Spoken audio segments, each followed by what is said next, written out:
The Broadus family was excited. A fresh start. A new home in Westfield, New Jersey, Westfield. The picture of suburban bliss. Safe streets, good schools, friendly neighbors. The perfect place to raise a family. The house at 657 Boulevard was perfect, stately, charming, full of promise. John and Derek Broadus poured their hearts into renovations. It would be their dream home, their forever home. The moving trucks arrived, boxes piled high. The excitement was palpable. The family of five stepped inside, echoing hallways, sunlight streaming through windows. It felt like home. Little did they know, darkness lurked beneath the surface. A nightmare was about to unfold, a nightmare they never could have imagined. It began innocently enough, an unmarked envelope, family name typed on the front, inside a letter. Odd, but not overly concerning. Perhaps a welcoming note from a neighbor, but the words were far from welcoming. They dripped with malice. A chilling introduction to the watcher. My grandfather watched the house in the 1920s. The letter began an unsettling claim. The tone grew more sinister. The watcher spoke of the house as if it were alive, as if it held secrets. Secrets only he knew. John and Derek felt a chill. Their dream home suddenly felt different, tainted. Days turned into weeks. More letters arrived, each one more disturbing than the last.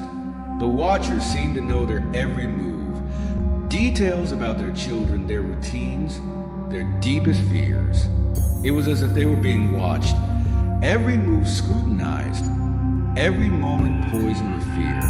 The letters became more frequent, more menacing. The watcher claimed a right to the house, a dark connection to its past. John and Derek were living a nightmare, their paradise lost. They installed security cameras, hired private investigators. They had to find out who was tormenting them, who was a watcher. Life at 657 Boulevard became unbearable. The children were terrified. Their once happy home now, a prison of paranoia, sleepless nights, constant anxiety. The letters had taken their toll. The family felt violated, haunted. They couldn't escape the feeling of being watched. The once welcoming porch became a source of dread. Was the watcher out there, watching, waiting? Every creak of the floorboard sent shivers down their spines. Every shadow seemed to move. The dream home had become a nightmare. They couldn't escape. A community on edge. Word of the watcher spread like wildfire. The quiet community of Westfield was shaken. Fear replaced their sense of security. Neighbors whispered, speculated. Who was behind the terrifying letters? Was it a harmless prank or something more sinister? The police were baffled. Leads dried up. The letters continued. The once peaceful neighborhood was on edge. Suspicion fell on neighbors, outsiders, anyone who seemed out of place. The watcher had sown seeds of distrust, tearing at the fabric of their community.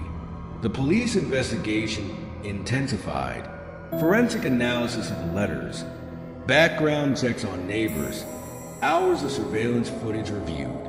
But the watcher remained elusive, a phantom hiding in plain sight. The lack of answers only fueled the mystery. Theories abounded.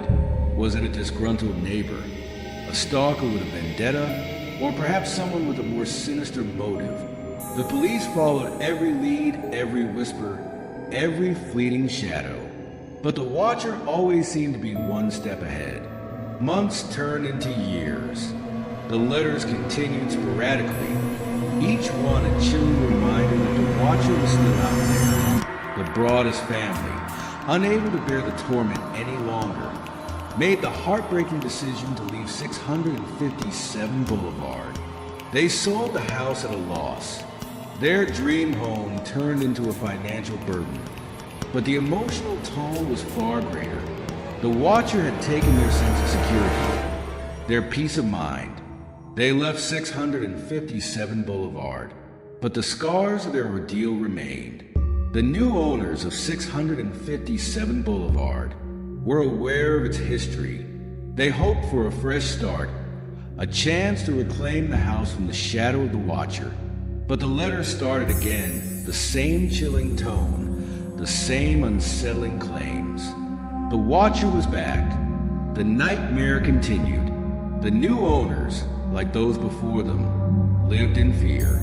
The Watcher's grip on 657 Boulevard remained as strong as ever. The house, once a symbol of hope and new beginnings, stood as a testament to the darkness that can lurk beneath the surface of even the most idyllic places.